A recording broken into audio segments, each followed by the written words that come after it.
Every great modern classic nightmare has a definitive point of origin that started it all. The horror boom of the 1980s and 90s is rightfully celebrated for its incredible practical effects and relentless energy, but so many of those iconic blockbusters were actually standing on the shoulders of an older guard. Long before big budgets and modern studio polish took over, a wave of classic mid-century genre films was quietly mastering the art of tension, paranoia, and conceptual dread, establishing ideas that would reshape pop culture forever. Tonight, we're returning to the roots of the genre to look at 10 essential pieces of classic source material. These are the original cinematic blueprints, the black and white anomalies, the atomic age sci-fi thrillers, and the slow burn suspense milestones that would later inspire some of the most famous remakes in movie history. From the claustrophobic dread of isolated Arctic research stations to the quiet, terrifying paranoia of suburban assimilation, these films proved that great storytelling is entirely timeless. Let's revisit the originals that started it all as we uncover the source material. The Fly, 1958. Al Hedison portrays the doomed researcher André Delambre in a somber cautionary tale that treats technological breakthroughs as a vector for absolute biological tragedy. The plot centers on the perfection of a revolutionary teleportation device capable of disintegrating and rebuilding solid matter across a laboratory space. In a catastrophic moment of professional hubris, Delambre conducts a live human test on himself, unaware that a common housefly has entered the transmission pod alongside him. The resulting molecular fusion produces an immediate physical mutation, his head and arm replaced by those of the insect, while triggering a progressive erosion of mental stability that forces his desperate wife, Helene, to assist him in a frantic, race-against-the-clock search for the fly before his human intellect is entirely overridden by the survival instincts of a parasite. Told largely through a retrospective framing device, the narrative relies heavily on Vincent Price as the scientist's brother, Francois, who helps piece together the horrific events for the authorities after the central disaster has already occurred. The visual presentation tempers its monster movie elements with a quiet, dignified, and melancholic domestic tone throughout the household. The cinematography focuses on the sharp contrast between the clean, sterile environment of the basement laboratory, filled with the humming, structured logic of machinery, and the messy, uncontrollable reality of the physical mutation taking place within its walls. By prioritizing the emotional and psychological disintegration of the family, alongside its classic creature imagery, the production achieves a lingering, tragic weight. It stands as a landmark of late 50s science fiction, utilizing a localized, intimate setting to explore the terrifying boundaries of scientific ambition and the fundamental fragility of the human form when subjected to the unyielding laws of nature. When a Stranger Calls, 1979. The terrifying manipulation of domestic silence and architectural space is pushed to its absolute limit during the legendary 20-minute opening sequence of this influential thriller. Working a routine babysitting job in a large, quiet home, college student Jill Johnson receives a series of increasingly hostile phone calls from an anonymous predator who repeatedly demands to know if she has checked the children upstairs. The psychological tension reaches a breaking point when the police trace the incoming line, revealing to the frantic teenager that the calls are originating from a telephone located inside the house itself, transforming the secure domestic sanctuary into an active hunting ground. The narrative takes a radical structural turn following this initial confrontation, leaping forward several years to follow an obsessed private investigator, portrayed by Charles Durning, as he embarks on an unrelenting urban manhunt for the escaped killer. Carol Kane delivers a performance of raw, breathless vulnerability as Jill, whose lingering trauma takes center stage when her path crosses with the predator once again in a completely different environment. Fred Walton's disciplined direction intentionally avoids the rapid-fire jump scares of the era, choosing instead to let the camera linger on empty stairwells, dark doorways, and the oppressive, grimy architecture of downtown Los Angeles to build an atmosphere of pervasive, inescapable danger. By shifting the scope of the film from a claustrophobic, single-location home invasion to a sprawling psychological study of a predator and his prey, the production establishes a gritty, realistic texture that sets it apart from standard genre fare. The cinematography uses stark lighting and wide compositions to emphasize the isolation of the characters. It remains a foundational text in the history of the thriller, focusing entirely on the absolute vulnerability of the individual when an invisible, patient threat breaches the physical barriers of the home. Village of the Damned, 1960. In the English village of Midwich, every living creature falls into a mysterious, hours-long sleep. Months later, every woman of childbearing age is pregnant. These children develop at an unnatural rate, possessing eerie blonde hair and a terrifying collective intelligence. As they grow, they demonstrate lethal telepathic abilities, using their minds to enslave the village and lethally punish anyone who threatens their cold, alien agenda. Directed by Wolf Rilla and adapted from John Wyndham's The Midwich Cuckoos, the film is a chilling exercise in domestic dread. It subverts the innocence of childhood trope, transforming the children into an emotionless, unstoppable force.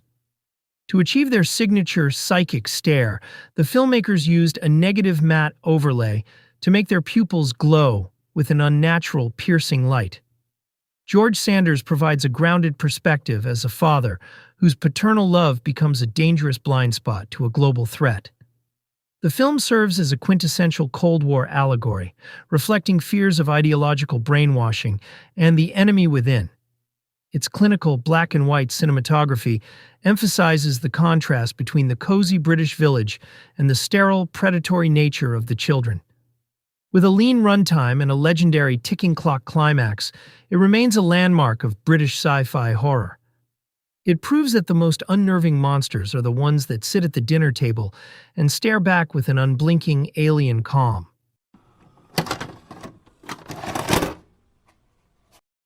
The Crazies, 1973. A small Pennsylvania town is quietly poisoned when a military bioweapon contaminates the local water supply. Some residents die violently. Others don't die at all. They become unpredictable, aggressive, and dangerous. Before anyone understands what's happening, the U.S. Army seals the town, cutting off escape routes and enforcing quarantine with live ammunition. Infected or not, civilians are treated as expendable. The breakdown comes fast. Neighbors turn on each other. Soldiers follow orders that grow more brutal by the hour. Families are separated, suspects are executed, and containment becomes an excuse rather than a goal. The infected aren't monsters. They're confused, terrified people acting on impulse, which makes every confrontation feel tragic instead of heroic. The film's violence is blunt and chaotic. Civilians are gunned down by soldiers. Infected attack with everyday tools. Panic spreads faster than the illness itself. Practical effects focus on blood, confusion, and sudden death rather than spectacle. Hazmat suits and military checkpoints dominate the imagery, transforming familiar rural spaces into occupied territory. Romero uses the outbreak as a vehicle for institutional collapse. The Crazies isn't about survival. It's about failure. No one is in control, and no one is honest about that fact. Rough, angry, and deeply paranoid, it's Romero at his most confrontational, a film that insists the real horror isn't infection, but authority with no plan and no accountability. The Hills Have Eyes, 1977. A family traveling across the Nevada desert becomes stranded after their trailer breaks down. Isolated and exposed, they're hunted by a clan of cannibals mutated by nuclear testing. Survival demands adaptation, and the line between victim and aggressor begins to blur in the relentless wasteland. Michael Berryman's Pluto is unforgettable, a physical, almost hypnotic presence that embodies the terror of the desert mutants. Craven uses the barren landscape itself as a weapon. Endless stretches of sand leave no escape, every ridge a potential threat. The attackers aren't mindless. They communicate, plan, and exploit weakness, turning each encounter into a tense game of survival that never feels staged. The Hills Have Eyes is stripped-down primal horror. Every death hurts, because the stakes feel tangible. Every moment of survival is earned. Craven's control over tension and atmosphere makes it a lean, focused, and enduring classic of 70s exploitation horror. The Haunting, 1963. Robert Wise's The Haunting is often hailed as the definitive haunted house movie, not because of what it shows, but because of what it refuses to show. Adapted from Shirley Jackson's classic novel The Haunting of Hill House, it follows a group of people invited to stay in a sprawling, cursed mansion to study its supposed supernatural activity. But as the walls groan and doors buckle, the real horror comes from the fragility of the human mind. Julie Harris delivers one of her greatest performances as Eleanor, a lonely, deeply vulnerable woman who joins the experiment in search of belonging. Harris plays her with such raw intensity that Eleanor's descent feels both heartbreaking and terrifying.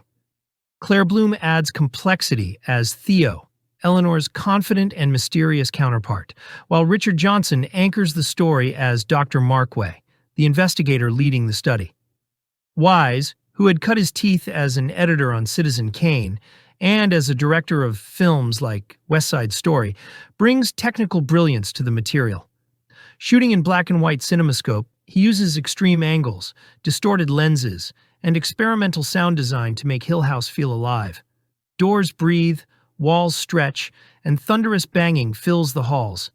Yet the monsters remain unseen, leaving the audience to imagine what Eleanor believes is closing in around her. At a time when horror often leaned on creatures and gore, Wise created something terrifying out of silence, shadows, and suggestion. It's a film that continues to influence everything from modern ghost stories to psychological thrillers. Hill House isn't just haunted, it consumes the fears and desires of those inside, leaving us with one of the most chilling depictions of loneliness and madness ever captured on film. Invaders from Mars, 1953.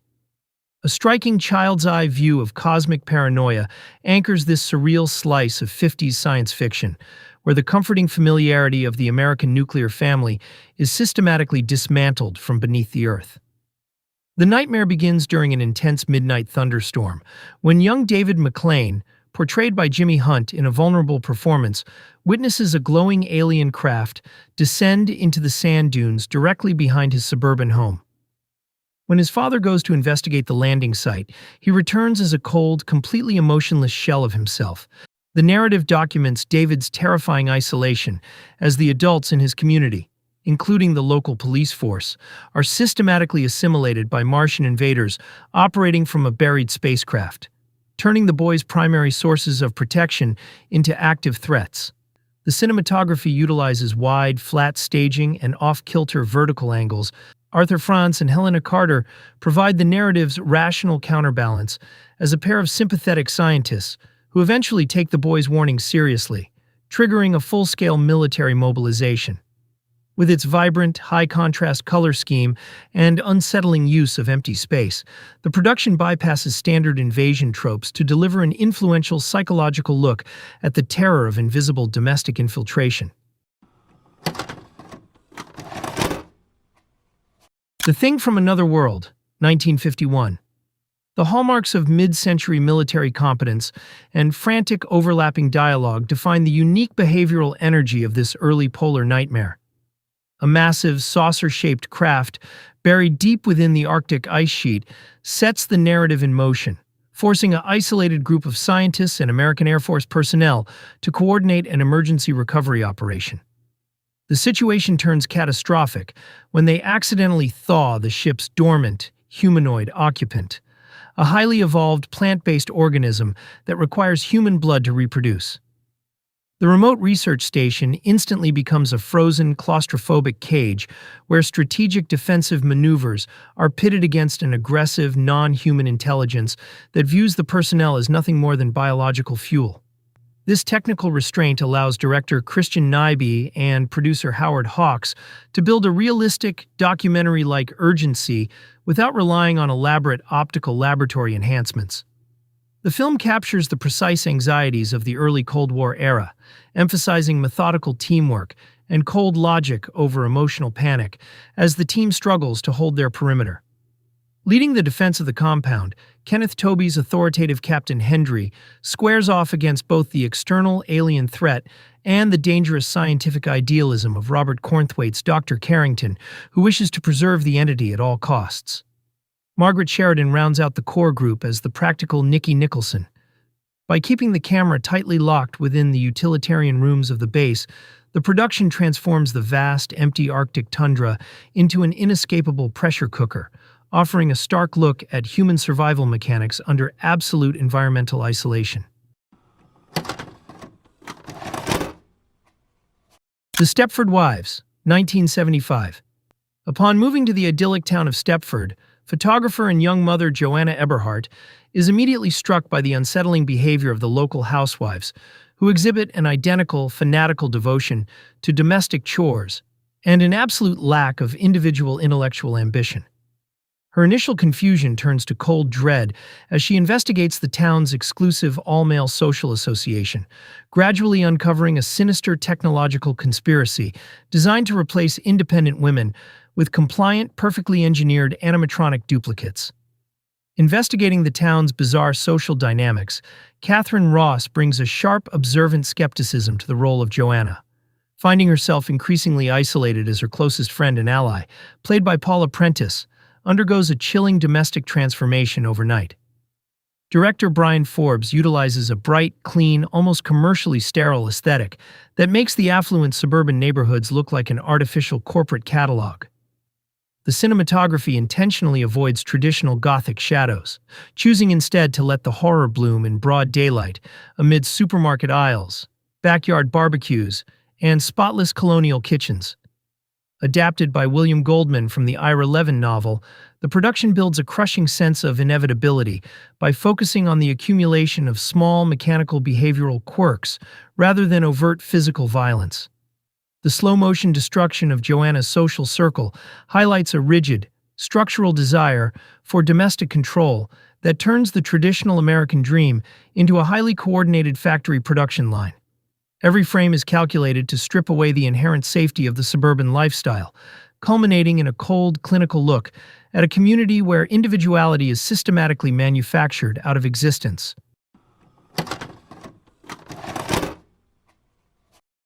Willard, 1971. Few films from the early 70s capture the pathetic, creeping dread of social ostracization quite like Daniel Mann's Willard.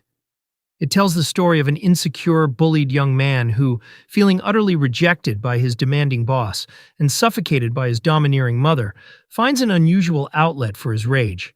He begins training a colony of rats to do his bidding. It is a quintessential revenge of the underdog tale, where the protagonist's descent into sociopathy is framed not just as a breakdown, but as a chilling, inevitable response to a world that has treated him with nothing but contempt. What makes Willard such a standout in the horror canon is Bruce Davison's transformative performance. He plays Willard Stiles with a nervous, twitchy fragility that makes the audience's shifting sympathy toward him feel deeply uncomfortable. As the rats, most notably the ringleaders Socrates and Ben, begin to take on distinct personalities, the film moves from a character study into a genuine creature feature nightmare. The practical effects, utilizing thousands of trained rats, lend a tactile, swarming intensity to the film that no amount of modern CGI could replicate. There is an undeniable, visceral ick factor that lingers long after the credits roll. The film serves as a grim reflection of the era's anxieties regarding loneliness and the potential for violence in the quiet ones. It's a slow-burn narrative that doesn't rely on jump scares, but rather on the steadily mounting tension of watching a human being dissolve into madness. It's a sad, cruel, and deeply effective piece of horror that manages to make the viewer feel for both the monster and the man. For anyone interested in the foundational creature feature of the 1970s that favors psychological decay over pure splatter, Willard remains an essential, haunting watch.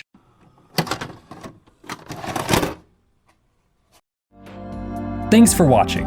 If you have your own memories of these films or a hidden gem we missed, let us know in the comments below. We're building this collection together, one film at a time. And remember, always be kind and rewind, because every movie is somebody's favorite.